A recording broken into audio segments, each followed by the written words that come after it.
Deseo tratar brevemente un asunto sobre el dogma de los católicos de que María, la Madre de Cristo, es a su vez la Madre de la Iglesia, de los creyentes. Este argumento, dogma, lo basan principalmente en el Evangelio de Juan, capítulo 19 y versículos 25 y 27. Yo voy a leer en la versión de Reina Valera de 1960. Usted puede leerlo donde la escritura que usted posea. Allí dice: estaban junto a la cruz de Jesús su madre y la hermana de su madre, María, mujer de Cleofas, y María Magdalena. Cuando vio Jesús a su madre y al discípulo a quien él amaba, que estaba presente, dijo a su madre: mujer, he ahí tu hijo. Después dijo al discípulo: he ahí tu madre. Y desde aquella hora el discípulo la recibió en su casa. Este versículo se ha prestado para dos o más asuntos dogmáticos. Uno, de que María no debió haber tenido más hijos. De haber tenido más hijos y estar ya por ausentarse Cristo Jesús, la habría dejado a cargo de cualquier otro de los hijos de María, hermanos de Cristo. Pero al dejársela a cargo a uno que no es su hijo, entonces da la sospecha de que María no tenía más hijos y ya José no estaba con ella. El otro tema dogmático es de que aquí con esta escritura se ilustra de que María se convirtió en la madre de la iglesia porque al dejarla a cargo de Juan, el amado del Señor, ¿verdad? Este vino a tipificar a los creyentes en Cristo Jesús. Y entonces los católicos, pues, de aquí es que sostienen su dogma de que María, madre de Cristo, es la madre de la iglesia. Pero muchos evangélicos opuestamente niegan esta postura, pero además agregan diciendo que los verdaderos creyentes no tienen ninguna madre. No hay una madre espiritual, pues. Entonces yo podría decir sobre estas dos posiciones de que los católicos se han quedado con la madre equivocada, pero los evangélicos se han quedado sin madre. Y lo digo en el buen sentido de la palabra. Para demostrarlo, quiero que veamos lo más rápido posible, porque es una lectura un poquito amplia, en Gálatas capítulo 4. Quiero que me sigan a partir del versículo 21 en adelante. Aquí yo voy a demostrar de que, por un lado, María no es la madre de la iglesia como los católicos creen, pero también voy a demostrar de que los cristianos se equivocan al pensar que no hay ninguna madre espiritual para los creyentes. Yo quiero también agregar entre paréntesis de que no tendría ningún inconveniente, no tengo ningún motivo adverso de que María, la madre de Cristo, pudiera ser nuestra madre espiritual. La hermana del Salvador, quiero decir la madre del Salvador. Oiga, qué maravilla realmente pudiera ser de que ella fuera realmente la madre espiritual de nosotros. Pero, ¿qué nos impide el que así sea? Bueno, principalmente porque el apóstol Pablo nos hace una referencia de manera más clara de que hay otra mujer que se convierte en la madre de los creyentes, y dije más clara que lo que es el Evangelio de Juan en la escritura que ya leímos. Es decir, que lo que los católicos entienden en la escritura que ya leímos del Evangelio de Juan, no es más clara que la que leeremos enseguida sobre lo que Pablo el apóstol expone. Y dice allí, verso 21, decidme los que queréis estar bajo la ley, ¿no habéis oído la ley? Porque está escrito que Abraham tuvo dos hijos, uno de la esclava y el otro de la libre. Detengámonos. Pablo argumenta, expone de que, y escribe esto para ir en contra de un grupo de creyentes que querían someterse y estar bajo la ley. Y a ellos dice, decidme los que queréis estar bajo la ley, ¿no habéis oído la ley? Como queriendo más bien decir, ¿no habéis comprendido? ¿No han entendido lo que la ley expone? Porque una cosa es leer lo que es el texto, la escritura. Es como ver solo el forraje, el cuerpo, y no mirar el espíritu. Porque la escritura es espiritual, la ley es espiritual. Pero si nosotros creyentes que nos consideramos espirituales, no sabemos entender el mensaje espiritual en la ley, estamos perdidos. Eso es lo que ocurre con muchos hermanos, de que creen ser espirituales, pero cuando citan la escritura, la ley, el antiguo pacto, lo citan de manera literal, es decir, toman y se quedan con lo que a la letra dice, pero ignoran de que lo que a la letra dice fue para los hebreos, porque Dios quería tenerlos así como con un velo. Lo dice Pablo en 2 de Corintios capítulo 3, por ahí del verso 18 al 21, 20, o 17 al 23 aproximadamente. De modo que nosotros los cristianos ahora tenemos que desnudar la letra de la ley para poder tomar el mensaje que ahí está contenido espiritualmente. Y es a lo que Pablo procede a continuación para darles una lección a los que querían estar bajo la ley. Pudiera ahora leerse como mesiánicos, como adventistas y grupos semejantes. Dice, ¿no habéis oído no habéis oído la ley? Porque está escrito que Abraham tuvo 2 hijos, uno de la esclava, el otro de la libre. Aquí hay dos cosas, 2 hijos, 2 mujeres. En el orden de nacimiento sería Ismael e Isaac. Y en el orden acá de las mujeres, pues la madre del primero es Agar, la madre del segundo es Sara. Pero resulta que la madre del primero, de Ismael, Agar, es esclava.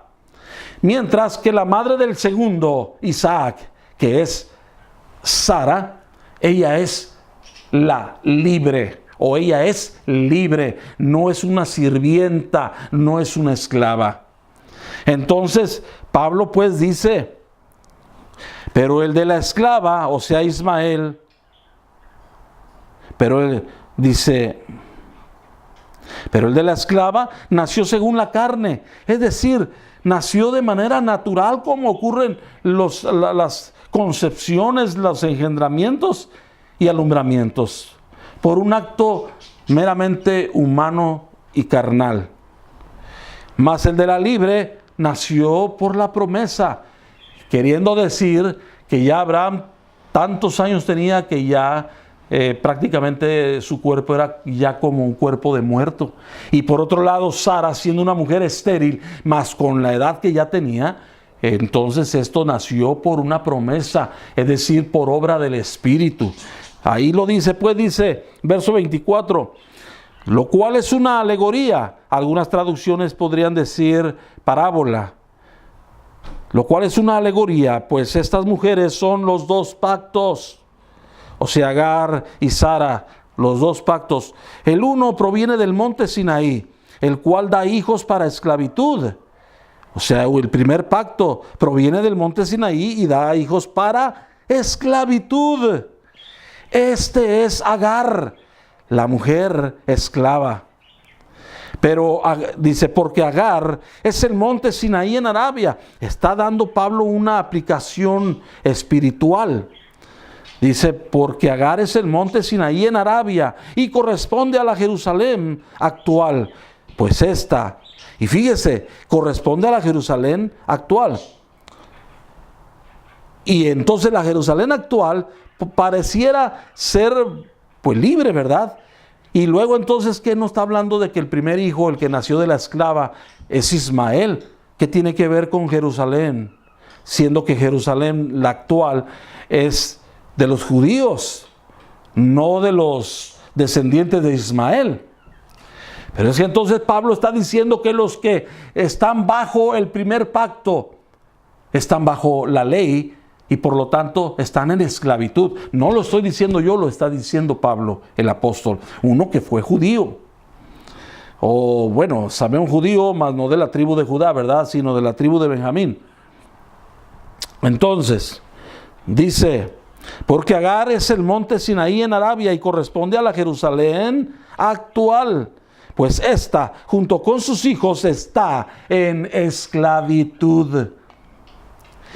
Mas la Jerusalén de arriba, la cual es madre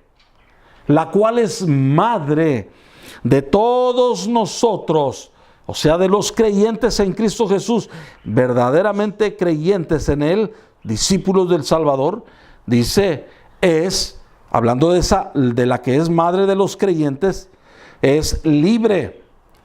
Y entienda que a veces hay que agregar el artículo masculino o femenino, plural o singular, según corresponda. Y aquí, entonces, porque el griego no lo suple, pero es correcto suplirlo en la traducción a nuestro idioma, Pablo estaría diciendo, más la Jerusalén de arriba, la cual es madre de todos nosotros, es la libre.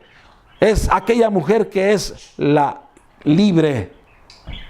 ¿Me puedes decir cuál es esa mujer que es la libre? Sara, ¿verdad?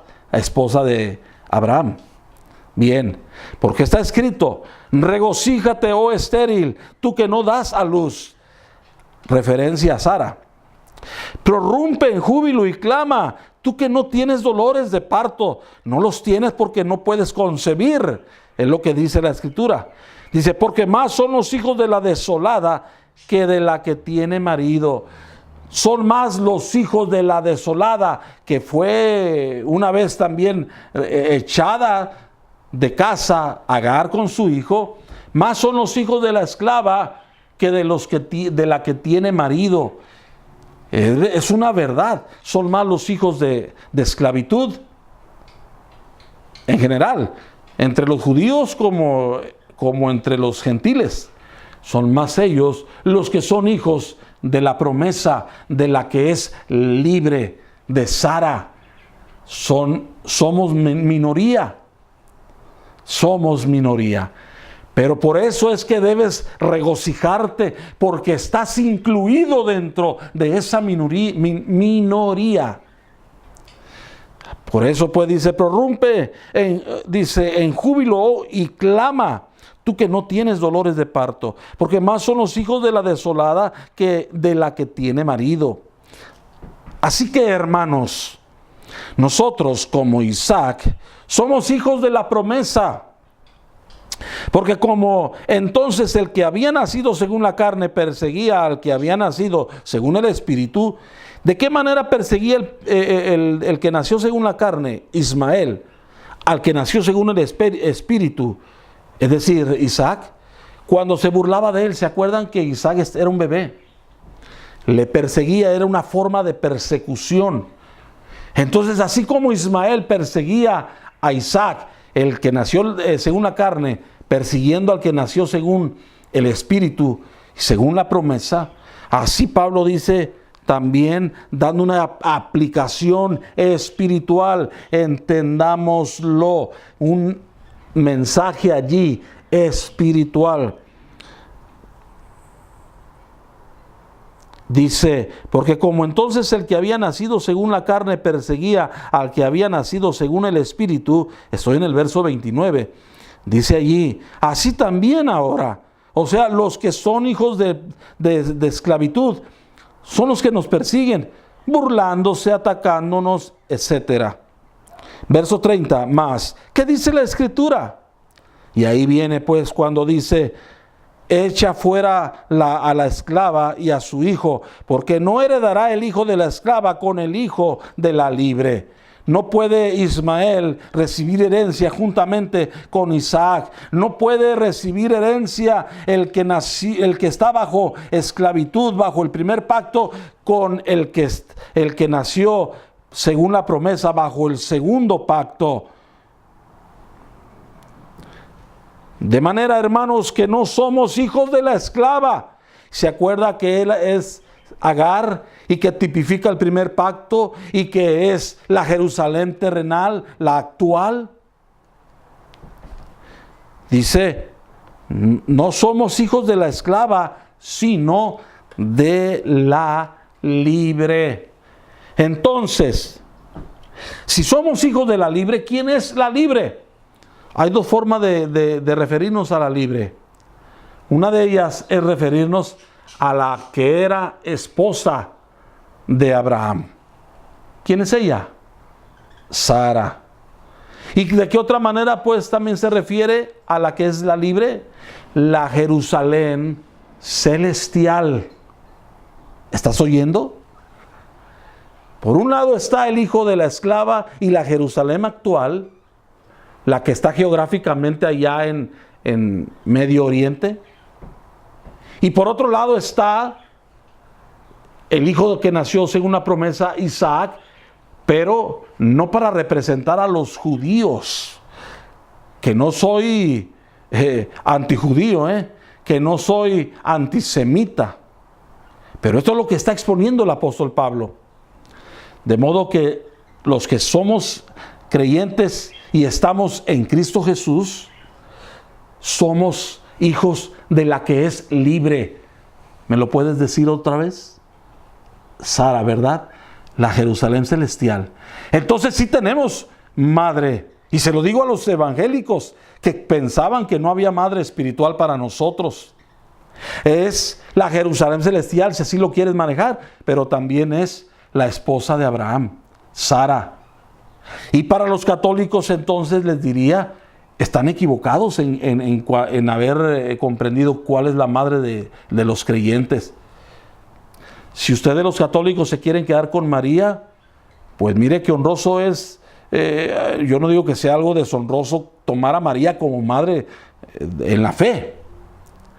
Pero si no es la madre que la Escritura nos lo dice de manera directa, aquí en Gálatas, pues perdóneme que diga esto, no estaría muy extraño que nosotros los no católicos, que no consideramos verdaderamente al catolicismo como la fe o religión verdadera, pues se han quedado con una madre que, aunque es una madre hermosa, maravillosa, y hablo de la madre de Cristo, no las esculturas o imágenes que tienen por ahí y por allá, pues con todo y ello que sea la madre de Cristo, Sara, porque Sara no es la madre de nosotros, pero porque mire, ¿quién es el padre de nosotros en la fe? Es Abraham.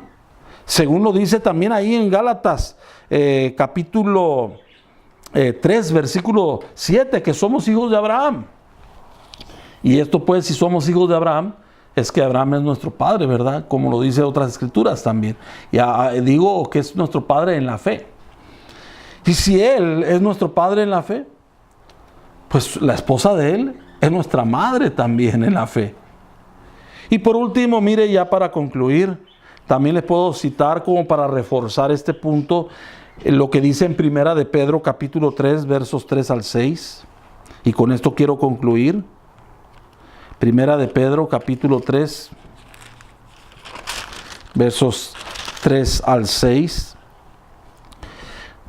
Vuestro atavío no sea el externo de peinados ostentosos, de adornos de oro o de vestidos lujosos, sino el interno, el del corazón, en el incorruptible ornato de un espíritu afable y apacible, que es de gran estima delante de Dios. Verso 5. Porque así también se ataviaban en otro tiempo aquellas santas mujeres que esperaban en Dios, estando sujetas a sus maridos. Y verso 6 dice, como Sara obedecía a Abraham, llamándole Señor, de la cual vosotras, dirigiéndose a las hermanas, vosotras habéis venido a ser hijas. Pero hay una condicionante, cuando enseguida dice, si hacéis el bien sin temer ninguna amenaza. Si hacéis el bien, Sara es o será vuestra madre. Resulta que por lo menos aquí Pedro dice que en el caso de las mujeres, las hermanas, tienen una madre y la tienen como ejemplo. Y esa madre espiritual es Sara, la esposa, la que era libre, la esposa de Abraham.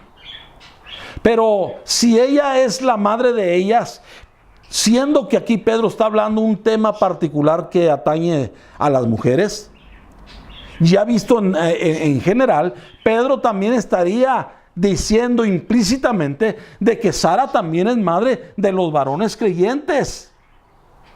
Así que espero que esto sirva. Es muy difícil que los hermanos católicos quieran cambiar de postura, porque así es. Nos aferramos a lo que ya se nos enseñó. ¿Y cómo es que vamos a reconocer ahora que estábamos equivocados? ¿Y cómo es que ahora yo, si quiero seguir siendo católico, voy a ir contra la corriente diciendo que ahora resulta que María no es nuestra madre de los católicos, sino Sara? Muchos argumentos, muchos peros estarán presentes en todo católico que escucha esto, pero lo cierto es que la Escritura no miente, es muy clara. ¿Qué quiso decir entonces el Señor allá en el Evangelio de Juan? Mire, podemos encontrar otras aplicaciones, pero en lo que se refiere a esto, es claro, la madre de los creyentes, de los verdaderos creyentes en Cristo Jesús, y que sí tenemos madre. Escuchen, hermanos evangélicos, sí tenemos una madre espiritual, y es Sara, la que es libre, esposa de Abraham. Hermanos católicos, por favor, si usted quiere refutarme, hágalo de manera objetiva. Hágalo objetivamente. Cite escrituras que sean más contundentes con lo que le acabo de decir. Cite, si quiere, la tradición de la patrística. Pero una cosa sí le puedo advertir. Así me cite muchos documentos donde consta que María es la madre de la iglesia, siempre por sobre la patrística va a tener mayor autoridad la Biblia, la palabra de Dios. Y si la tradición se ajusta a la Biblia, pues aceptémosla. Hablo de la tradición extrabíblica. Que el Señor Jesús me los bendiga grandemente.